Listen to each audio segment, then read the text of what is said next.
let's talk about finishing off patches. So I have all my supplies. I have a couple pairs of scissors that I like to use. I have my lighter that I will show you how to use. I also have my wood burner that I will show you how that works. And I have two patches here. One of them, I've already done all my trimming for it. And let's do the trimming. Let's finish up the trimming on this one. Sometimes I use a large pair of scissors and just go as close to the stitching as I possibly can. You don't want to cut any of that satin stitching, so you have to be really careful, but just leave as little as you can. Okay, and then sometimes I come back with my smaller scissors and just trim a little extra away.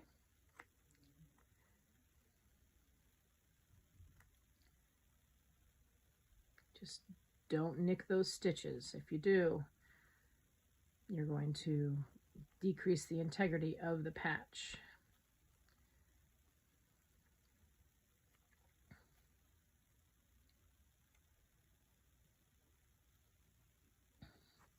You also want to take care of the back side of the patch. I like to trim all of the stand-up strays. I don't like those floating around. Just be careful. Do not cut any of the knots, the tie-off knots. That's what keeps your thread secured on the front side at the starts and stops.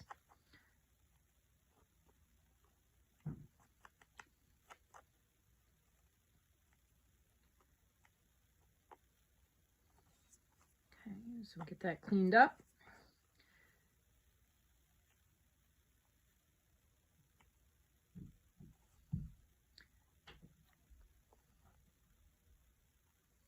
Okay.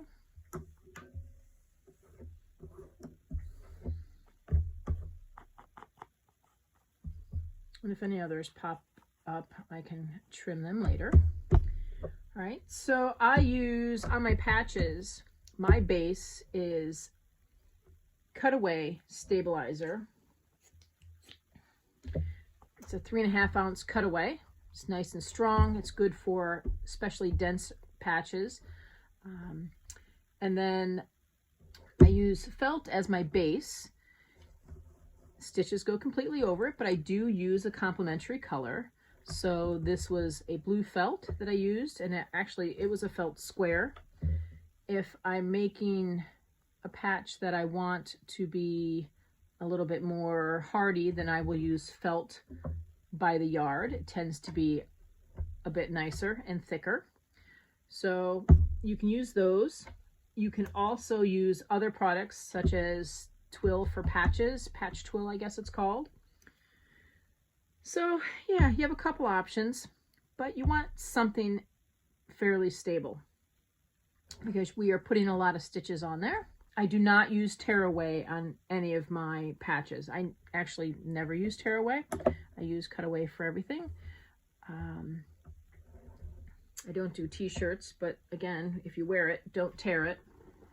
So we have our patch trimmed as close as we can.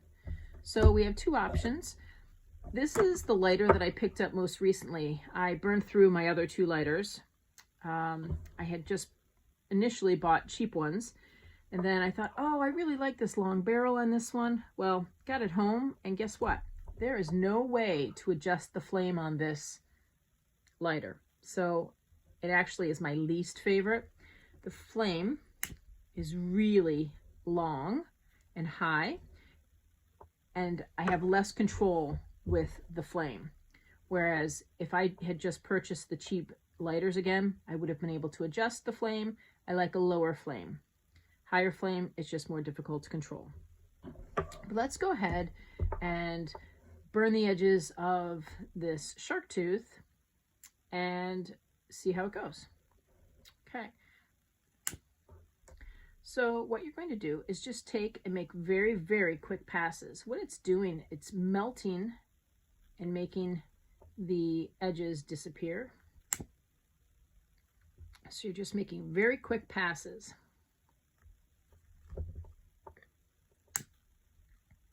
Don't stay in any one spot too long. On this patch, it happens to be black, but if I were using a light color edge, such as this, if I leave my lighter too long, it will actually singe the edge and it will turn black. So that's not very sightly, especially on a light color patch. So keep your flame moving, and you can probably see where this would be a lot easier to control if the flame weren't so high.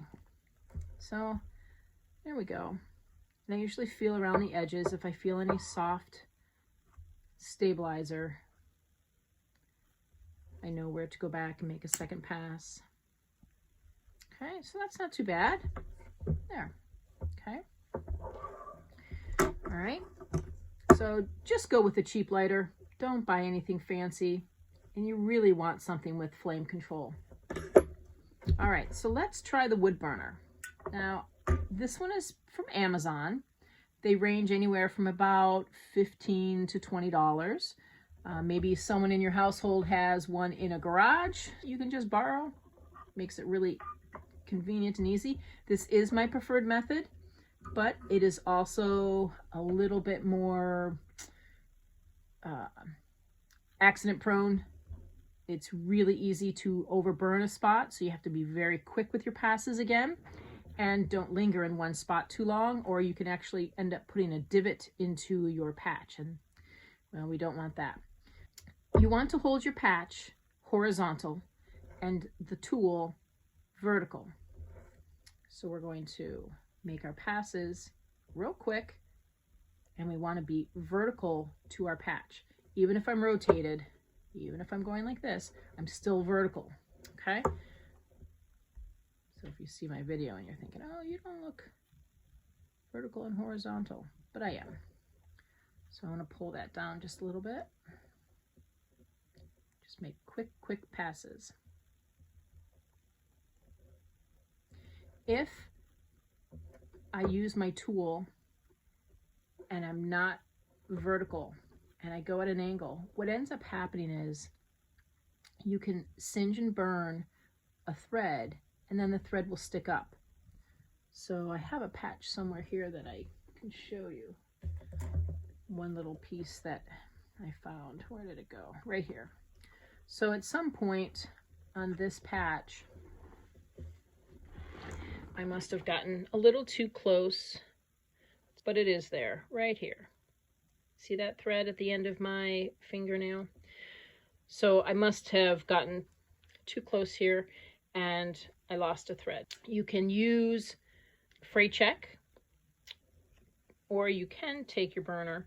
I don't know if I would do this with a lighter. I think it would be too risky, so I'd probably just use fray check. But with my burner, I probably can. Yep, just real quick, and I just a little tap at the tip of the thread, and then it melts down. And that's something that sometimes bag makers use. They will use a lighter and quickly burn an end of a thread if they don't want it to show, and it's tough to clip. So anyway, so you don't want threads sticking up that you've accidentally burned, which makes them stand up. So keep going around your patch.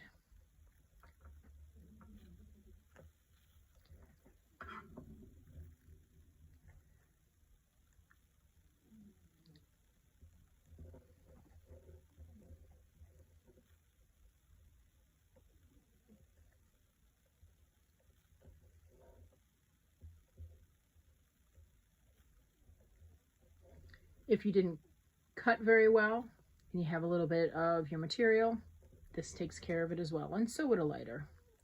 Just kind of burns it away, melts it away.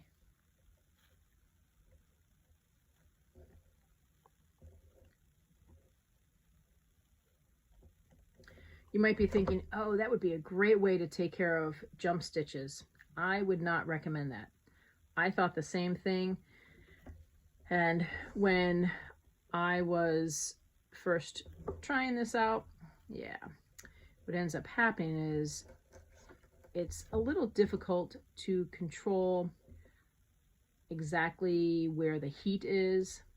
Yeah, it's got a tip, but if you go and try to poke at one, it's really easy to burn the stitches around it as well.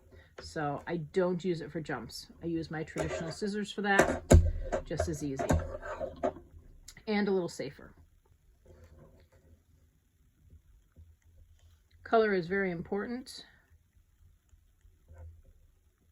So I'd always try to match my base with my felt. So I typically have black, white, and gray. And then I do have some colors in squares, especially when I'm testing out designs. I don't always like to use the good stuff.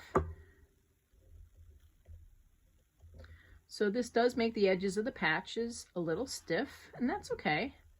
That's all right, that's good. A nice hefty patch. Okay.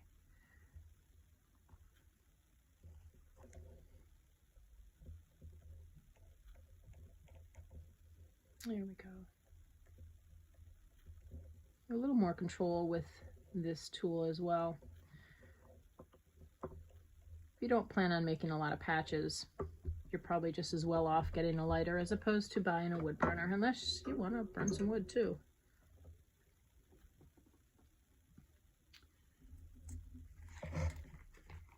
So to finish off my patches, I use Heat and Bond Ultra. And what I tend to do, I'll do a video tutorial about this coming up, but I take patches and I mosaic them all over my board, and then I will take a piece large enough and put it adhesive side down, and I will press the whole thing. 2 seconds, flip it over and I cut it out, and then I will press it again for another 1 to 2 seconds just to make sure it gets all the edges. But it's a really great way to do batch adhesive. Thank you for watching. If you have any questions, just ask in the comments. If you want to see any tutorials, just let me know.